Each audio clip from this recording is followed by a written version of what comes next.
Hi, and welcome to the podcast. It's good to have you here today. A frequent visitor will be by shortly because it's that time of the year as we gear up. Usually the first Saturday or so. This year, October 7th, Promenade Park, AFSP, the American Foundation for Suicide Prevention, the Out of the Darkness Walk. This will be my 10th one. And if you didn't see it on my social, a picture that I was tricked into sending was part of the reason, a bit of a catalyst into how I wound up hosting being invited to host the very first one that I was a part of in 2014. That's on one of these podcast episodes from previous months or years, or it'll be in the book that I never write. Megan will be along shortly. I want to ask her, now that her suicide attempt was in 2017. She's been a part of AFSP for 4, 5, 6 years now. I want to know what she has added to her tool belt, because your mind is changing. That's why you've got to keep up with medications, change them, learn new coping skills, because thankfully we are always finding new ways to be better human beings. As far as health is concerned, we are not short on ways to be jerks. I'm going to ask what Megan has added to her array, to her arsenal, to make sure she stays in a good spot. Before we get to that, my daily thought as I try to untangle my thoughts of the strike, which might have more people on it by the end of the week. Some people have been without work because the places that have workers on strike have decided to lay off workers. The UAW, the union, will include those people who are not in the union but part of the strike pay, which is like $500 a week. At least I think I have that right. And that doesn't last forever. And that's one of my fears that I didn't throw out at you at the last couple of days. I think the UAW will, if this was zero sum, I think they would get a win and the auto companies would get the loss. But in most cases, I always believe that management and the employers will get the win, because we're usually talking about big corporations, and because of what the workers are fighting for, more pay, because there is such a disparity. And as we talked about yesterday, wages have not kept up with inflation.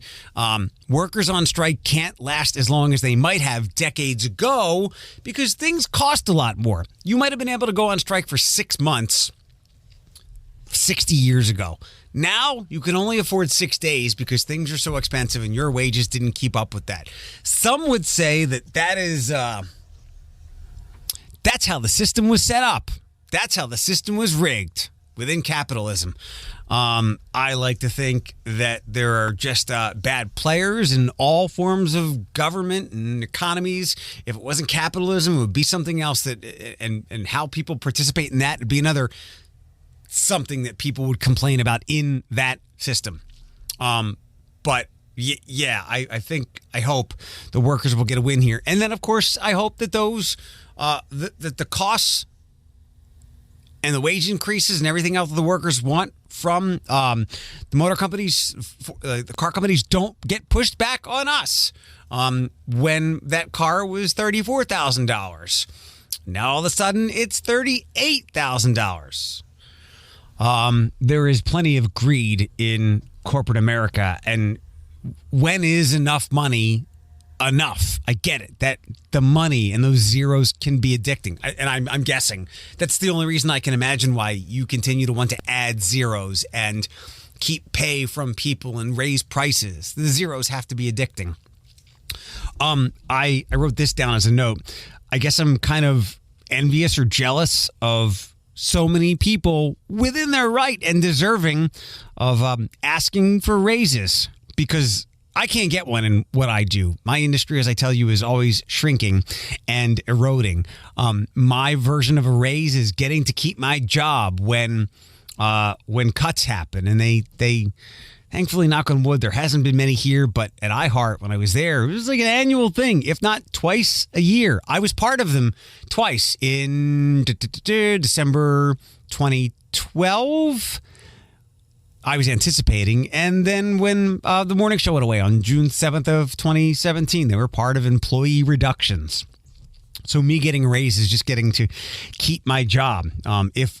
If I, like I tell you, if you want to make more money or if you don't like what you do, go get another job. There's plenty of other places hiring.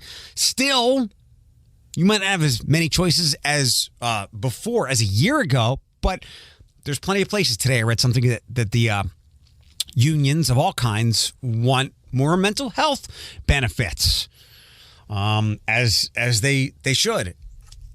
And it makes me think of there are workplaces that destroy people's mental health. And you can leave those places. There are other places that will tend to your mental health and maybe put you in a good mental health spot. You don't have to be in this prison of a job. Money's great, but you go home every day and you have whatever vices because it's the only way you can get to work the next day. So all those zeros in your bank account, not as much as the employers, but you like getting that money. It's not worth the mental health anguish. So I should tell myself, Eric, if you want to make more money, go get another job. Well, I like what I do, especially after doing the radio station transition a couple of weeks ago to 90s and 2000s. That was a really fun project to work on. I think I'm pretty good at what I do. Doing what I do allows me to have a platform in the community to not just be famous or popular, but to do good, to talk about these causes that are so important. Wendy and kids' hunger yesterday, today, in a couple of minutes here. Megan and mental health and combating suicide. So I like what I do. So if I want or need to make more money, I will have to find a supplemental job. Like when I was helping my friend with the meal preps a couple of years ago, that was an extra like $60 a week. I am not going to willingly leave what I do. I like the people that I work with. My top level manager is one of the best people I've ever worked for. She is a friend. So, I really can't ask for a raise. In fact, I would. She might say, look, you know what we do here. I can't give you any money. I know. So I'm not even going to ask. All right. Well, one more quick thing. Sylvania is the latest to consider, what are these? Flock cameras. They're license plate readers. And I'm pretty sure all the cameras in Toledo do not work. But that was just a Toledo thing. If Toledo wanted to turn those on, it was not going to get money from the state. Turn them back on. Get the money and keep the roads safer. I got the phrase I was expecting in this article on 13abc.com. They take pictures of license plate numbers and detects a car just by color, make, and model. The purpose is to stop crime and catch criminal activity sooner. Some local residents, this is copy and paste from every single one of these stories. Some local residents are concerned that the new device is another invasion of privacy. According to one of these officials here, city council, it doesn't go on the web. It doesn't go to other services. We keep it and we only retain it for a 30-day period unless there's an open investigation. And again, the phrase that always pops up here, this is an invasion of privacy. I think that's hypocritical. Not an invasion of privacy, but an assault of hypocrisy. I put willingly and in a wanton fashion, put so much information out there every single day.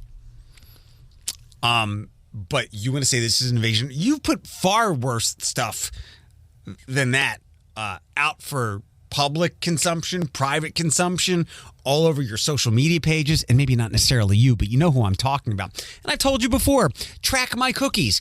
I want you to sell me things that you think I will want. Take them. Good. I know you're trying to make money. I get that. But maybe a couple of weeks ago, for whatever the hell I clicked on, I found an Optimus Prime hat and an Eagles hat I really liked. If my behavior online wasn't being tracked, I might not have bought that. Well, it just made money. And the idea of marketing is to sell you something that you don't want. But then maybe you realize that that's kind of a cool purchase. The only kind of privacy I'm truly concerned about is like someone seeing me take a shower. And even then, I don't really care. Now, I don't want anything privy to my really important numbers, debit card, and social security, all those things. That should go without saying. And look, a lot of the things that many people do because they're not careful but they want to make certain purchases. They're not as careful as they should be. Those numbers and stuff like that is out there, but you don't want to potentially make places safer. I'll wrap it up with this. This is to combat crime. Let's say you were one of the people in Sylvania against these cameras, and they don't come online. Let's say you were the third person in a string of break-ins, and your home or business was robbed. Well, shoot, only if we would have had those cameras up, we might have been able to catch this person after the first one. But, sorry, invasion of privacy. So instead of an invasion of privacy, which is very unlikely to happen, you had an invasion of your home.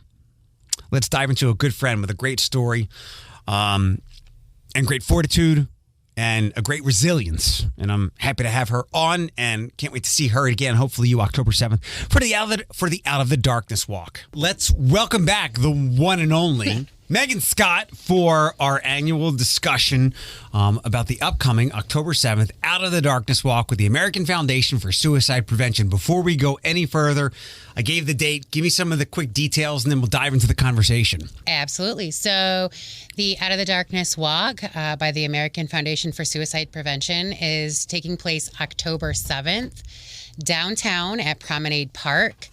Registration begins at 9:30, opening ceremony at 11:30 with the walk beginning at noon. We will have multiple food trucks. We have different vendors and sponsors. We've done a couple of additional upgrades to the interaction and how it goes this year. Like what? Well, so we started last year with, instead of, like, people used to be able to write the names of the loved ones that they've lost on a board, and then we'd read them. And this year we actually are going back to, we did it last year and we're doing it again this year. We're having a memory tent. So you can come to the memory tent. We encourage you to write out a memory, and then we have different areas of that tent that you can hang it up on. So if you're coming down to the walk, we'd love to have you. And if you want to be able to remember your loved one, go ahead and bring a picture and you can hang it in the memory tent. Just make sure it's a picture that you don't need returned. So it's a whole new experience. And last year we had really good feedback that people enjoyed that and found it cathartic. So we're doing it again this year. Yeah, we had read the names for a long, long time, and they were on like 3x5 cards, and it would take upwards of maybe 10 minutes to read them. Or longer, yeah. Or longer. And it's a lot of names. It kind of stifles the day a little bit. And it can be extremely sad and very morbid. And I know some people there's probably some people who are upset that we don't do that anymore. But I like the memory tent a lot. What happens with it after the day or the event? So, after the walk, when you've walked the course and you come back, you're always more than welcome to take, your picture, your memory card back. But we are saving them from year to year, and just kind of saving them. We haven't decided if we're going to redisplay them or what, but it's not like they get thrown out. We are saving them, and we'll figure out a way to honor them and each year. So we have honor beads as well. What are those? Was this the first year we did that last year? Oh no, we've had honor beads. Really? Yeah. Okay. So honor beads, so that is a big thing through Out of the Darkness. And so what they are is each bead color represents either a loved one that you've lost. We have beads that are for if you personally struggle. We have beads for if you are supporting, and there's different colors. So you go up to the bead table, it'll explain to you what each bead color is, and you pick the beads that apply to you, and you wear them for the day. And actually a lot of people keep them. I throughout the years have a lot of them, but I keep my first set in my car, and they're always there. They're pretty bleached by now, but that's where I keep them. And it just reminds me of, that I'm not alone, that I have support. October 7th, Promenade Park registration. You can do that now online, correct? If you would like. So you go to afsp.org/Toledo, and that'll take you to the site that talks about the walk, and it'll tell you how to register. But if you aren't able to register, we still want you to come down. Down at the park that morning, we will have ways for you to register while you're there. And that is the biggest thing is the registration. It's the whole walk, the whole experience is free. There's nothing you have to pay for or buy. But we do want you to register so we know who was there and can provide any additional outreach. It would be great if you could raise $150 though, because you get a pretty cool looking shirt. Yeah, so that is actually one of the new things this year. I don't know if you saw the shirts last year; they were different. I don't remember them. I saw it's on the website this year. I like that one. Yeah, so they used to just say something to the effect of "walk to prevent suicide." Well, they are like upgrading, and now it's a whole different T-shirt, which you can see an example on the website. So yeah, if you raise $150 through donations, and the website tells you how to do that, you'll get a free T-shirt that day. A very expensive but memorable and important T-shirt. Well, right, but it's. I mean, I have a lot of them, and I wear them out in the community, and almost every single time I wear an AFSP t-shirt, I get people coming up to me saying, "Hey, I like your shirt," and then, I get to share about the walk, and it's the shirts are just another way of showing support. So how is being in this position now that our friend Rachel is kind of retired into mom life and other things, and you're like Peggy, the walk chair is like right and probably left hand? Yeah. So, one of the things that we would like to be able to grow is, we are a small core group, but we would love for people to come and volunteer for us, and not just on the day of the walk. We usually are good on day of walk, but we actually do things all year long for the American Foundation for Suicide Prevention. So we do different, we call them tabling events, where we go to community events and we have a table. We give out resources, literature. We talk to people. We advertise the walk. We do probably about, 6 or 7 parades a year or more. We have different educational pieces that we can provide to the community. So we're always looking for volunteers. You can get that information also on the site, and just reach out to Peggy, and her contact information is there on that main page. So. The website, whether it's the local walk part or the parent site, there is just a trove of helpful information. Walking someone through, maybe they've had suicidal thoughts, or they have made an attempt, like the whole process, bad to good. What have you found helpful on there that maybe you've passed along to someone on that website? I know there's a program called SAD. I think that's with teenagers. There's just so much there. Where do you usually push people to on the site? Yeah, so it's called More Than SAD, and it is geared towards teenagers. The thing about the website is it has most of the literature that we pass out when we do tabling events is there, but it provides different, it explains how you can use coping mechanisms. It explains, okay, so you need a outside resource, or you need to go to a support group. It lists that. A lot of it is, it goes state by state, so it allows you to pick what state you want to look for the resources in. So, I personally like it because it gives, I'm kind of nerdy, and so I like the statistic stuff. So I like to learn that and be able to use that when I talk to people about this. I mean, because it's a very sensitive subject, but I'm not shy about talking about it. I plugged in 43615 into the zip code bar, and it gave me a list of places that I'm familiar with, like Zeph and Unison and Harbor and everybody else, and tons of places that I've never heard of, and I'm sure I'm hoping they're quite helpful to people. I know one of the things that you probably get asked, and I know me as well, people want resources, whether it's through their insurance or Medicaid or whatever, or pay out of pocket, whatever it is.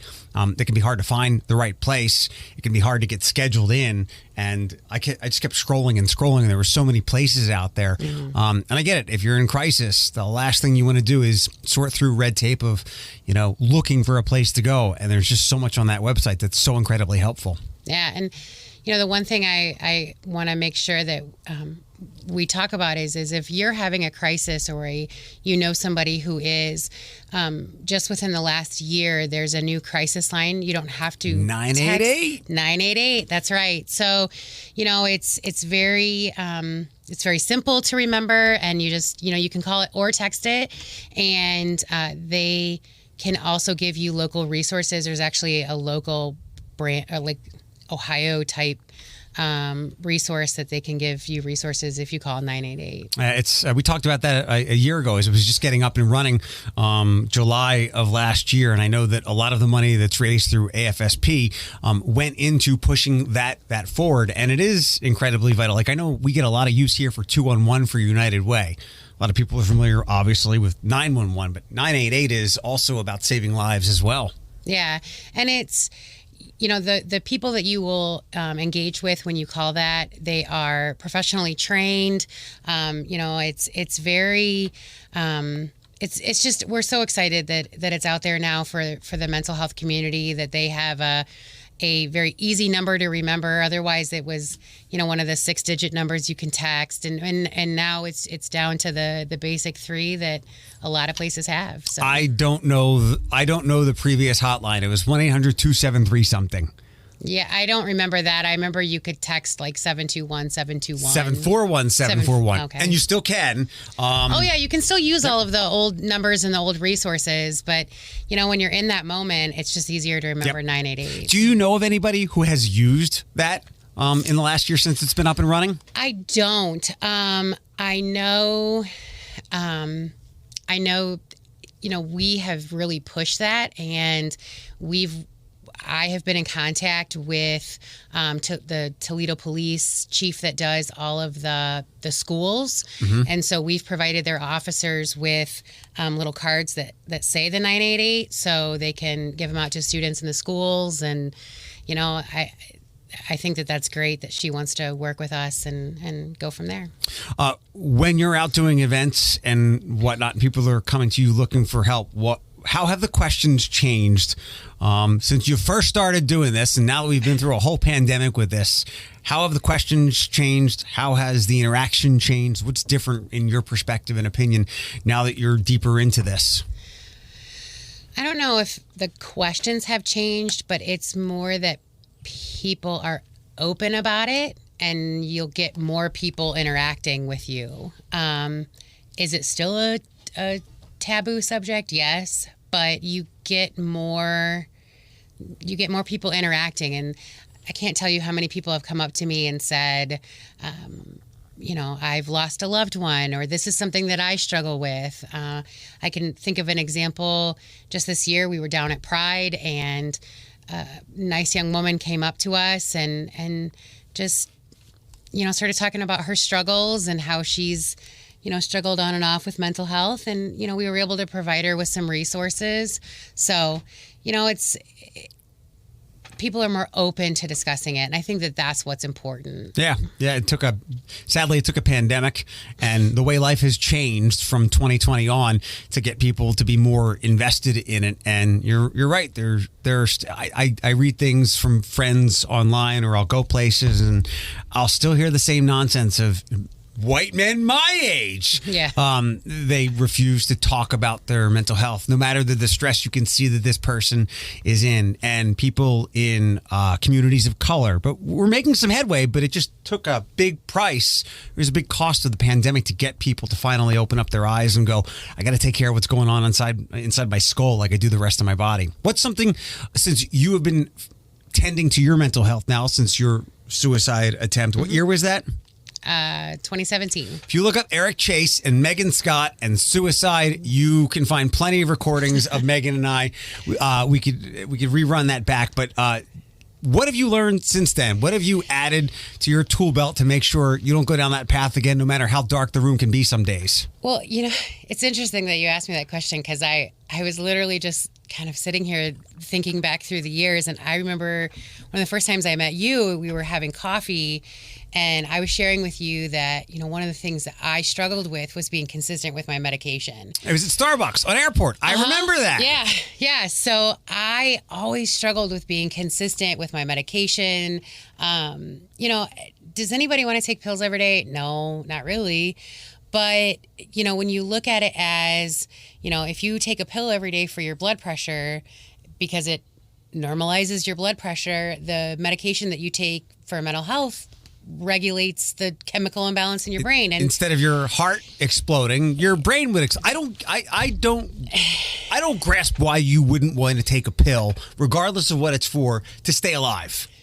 I can't wrap my head around it. Well, and I think some of it is just, one of the things that goes along with mental health is lack of consistency. And so it's developing those routines. And so that was what, 4 years ago? 2017? When we first got, 4 or 5? Yeah, something like that. Anyway, so you had said to me that day, you said, so just make it part of your routine. You brush your teeth, you take your medicine. And that is literally what I have done. I'm so smart. But that's literally pretty much what I've done since that day is develop that routine. And it works. And it's interesting because you think, I don't need the pill or I don't need that medicine. I'm just going to use my coping mechanisms or whatever. You know when you're not taking them or taking them right or they're starting to not work as well. You feel it. And it's just, I don't know. Like you said, I don't know why anybody would not want to take it. I get that it's developing that habit, but you feel so much better. And if whoever is prescribing those pills to you doesn't explain to you that this is not an antibiotic, this is not amoxicillin, like you're staying on this, and we might have to change it or adjust it, but if you want to be in this better place that you sitting here have admittedly, we've gotten you to, you have to take this stuff. Like you can't just go, I feel better and get off of it. You said, I'll just use my coping skills. I was probably using 62% of my coping skills before I found the right medication. Now I'm probably at 100%. Yeah. And I couldn't do that without my medications like corralling my mind. Mm-hmm. It's funny you bring up the me telling you to incorporate into your teeth brushing thing because I've been on this like BS self-care nonsense that I see a lot of people putting like a lot of stock into that. And it's a buzzword, it's pop psychology, whatever. And I've kind of tried to twist it over to like mental health hygiene. Because you wouldn't not brush your teeth every day. I mean, you might. I don't know. I recommend. I do. Just for the record. Yes. Like the stuff that we do every day. We brush our teeth. Some people floss. You bathe. Most people bathe regularly. You trim your toenails. Like do the same thing for up here, rather than going. Me and the girls were going to get massages on Friday and putting all the eggs into that basket. Just do the little things every day, so you don't have to worry about that big event. And it's okay if you can only do those little things every day. Like if that's all you can muster, like there are some days when that's all some people can muster is to get out of bed and wash their face. Like that's okay. Don't stay in that, try not to stay in that place. But, it's okay but develop those routines. And, my husband always got on me about having routines and doing all that. And I always fought him. I've always been that like I don't want to use the word rebel, but I've always not wanted to have a routine. And now that I have one, it just makes a world of difference. It's funny you say like face washing. And it's just like little teeny tiny things. And if you add them up, they can take the place of not everybody needs medication. Bless you. Sorry. You have a nasty little cold right there. I know. Like the teeny tiny things, if you add them up, they can give you that momentum. Like it sounds ridiculous, and we hated doing this when we were kids. But I encourage people, make your bed in the morning, because it gives you like a teeny tiny sense of accomplishment. Like you did something to start your day, and it's just that little tick of momentum.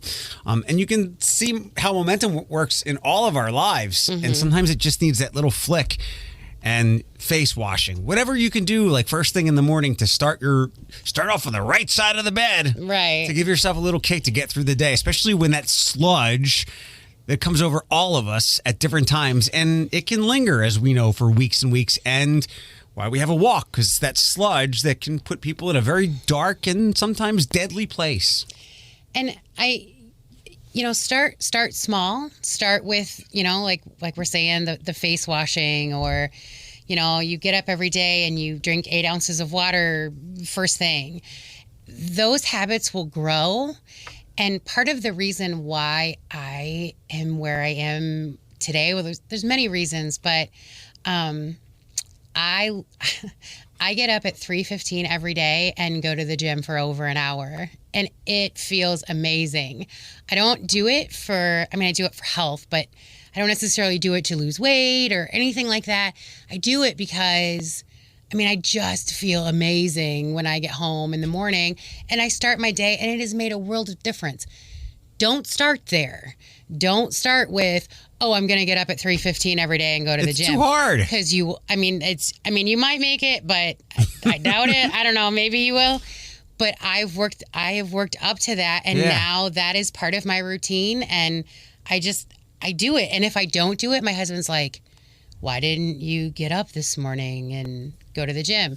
But it's, work up to things like that, but start small, you know? It's definitely start small. Like any habit. That's a big ask. And if it's that heavy of a lift, you're not going to last the amount of time needed to make it a habit. And the next time the opportunity arises to make a good habit change, you're going to go, no, it doesn't work. Yeah. So that's why you need to start small. Don't start with those big things like, I'm going to get up and go to the gym every day. That's, it's not realistic. You need to start smaller than that. I see we raised about $28,000. You're one of the top money raisers. Well done. We got to get to $55,000 so we can make all these resources as available as possible, and so that we can invite more people into this world to address the problems that they might not be thinking about, or stigma is preventing them from potentially staying alive, which you have bashed your way through, and the routine has, we all have the bad days. You said you had a bad day, wasn't feeling good before we started, but you're here. Yeah. You're here. And John would kick your ass if you weren't around. Oh, yeah. Yeah. And it's, I really want to encourage everybody to be able to reach out for those resources, to look at them, to interact with them. That's the most important part is finding those coping skills, those support systems, those safety nets that are going to be there for you when you're having those bad days. And that's how I make it through when I have bad days, is falling into those safety nets that I've taken years to build. Yeah, you don't really need them when you're going well. There's a saying I like: everybody's a captain in calm seas. Anyone to steer the ship when it's a day like this. It's the bad days when you got to dive into those things. You got to knock yourself up. You got to get yourself up at 3:15, and you push through that, and you wind up having a better day just because you made that one move. October 7th, Promenade Park. How many walks have you been to now? This would be number 6. This is my 10th. No, well, I wonder is Rachel going to gift me something this year that I have to be really excited about? Last year I got a glass dreidel. Oh, I don't know. I'll have to reach out to her. I don't know. She'll be at the registration tent because, she is one of the few people that can run that tent. Right. It's a little more complicated than any of the other tents. But, right. It's a welcoming environment. So many resources available. It's maybe a good foot in the door if somebody wants to do what so many others have started to do in the last almost 4 years. Tend to what's going on in between their ears. Megan Scott, as always, thank you for the visit. And I look forward to this every year, coming in and talking with you. All right. We're done.